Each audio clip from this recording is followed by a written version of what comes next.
की नसरापूरमध्ये काय झालं? नमस्कार. काल नसरापूर या ठिकाणी एक खूप दुर्दैवी आणि दुःखद घटना घडलेली आहे. यामध्ये एक अल्पवयीन 3.5 वर्षाची अ, मुलीवर अत्याचार करण्यात आला आणि त्याची त्यामध्ये हत्या झाली. या प्रकरण पोलिसाकडे काल ज्यावेळी रिपोर्ट झाला, साधारण संध्याकाळी घटना काही 3:30-4 वाजताच्या दरम्यानची आहे. आणि 4:15 वाजता ज्यावेळी पोलिसाकडे हे रिपोर्ट झाला, तर तातडीने आम्ही त्याचा शोध सुरू केला.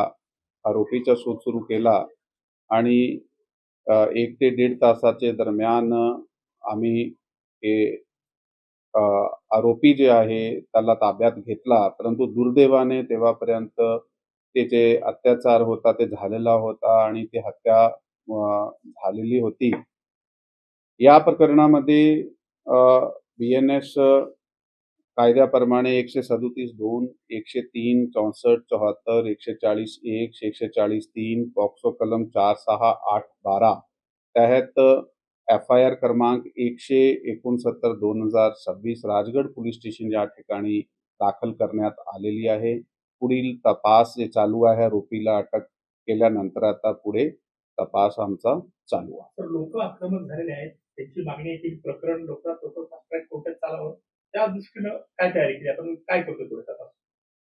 अशा घटना घडल्यानंतर साधारणतः जे एक इमोशनल जे रिॲक्शन जे आहे ते पब्लिककडून येत आहे. कालसुद्धा अशा प्रकारची एक सिच्युएशन निर्माण झाली होती.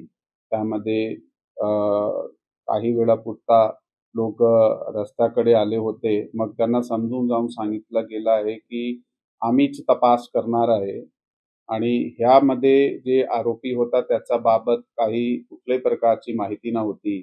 परंतु तांत्रिक आणि गोपनीय जे आम्ही आपले यंत्रणे वापरले तर तातडीने 1-1.5 तासामध्ये आरोपी अटक करण्यात आलेला आहे. पोलिसने ताबडतोब कारवाई केलेली आहे. आता तुम्ही आमचं सहकार्य करा. ते लोकांनी काल ऐकलंय, सहकार्य केलाय. ते शांततेने आहे. ते प्रोटेस्ट करताय, परंतु ते शांततेने आहे आणि पोलिसाच्या सहकार्य करत आहात.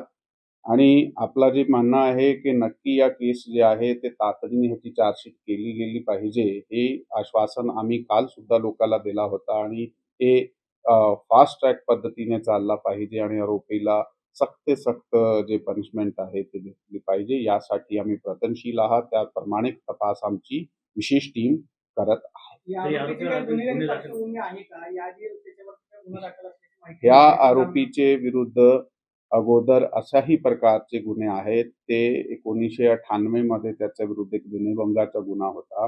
त्याच्यानंतर 2015 मध्ये त्याच्या विरुद्ध एक विनयभंग आणि पॉक्सो गुन्हा होता. ज्यामध्ये पॉक्सो आणि विनयभंगाचे कलम होते. त्यातून त्याचा 2019 मध्ये केसमधून ॲक्विटल झालेला आहे आणि हा 65 वर्षाचा व्यक्ती आहे. पण त्याची प्रवृत्ती तशी आहे, असं आमचे तपासामध्ये निष्पन्न झालेलं आहे. आरोपीचं बॅकग्राऊंड काय आहे? तो डेली वेजर आहे. असाही गावात काम करत आहे. इकडे-तिकडे काही ठिकाणी.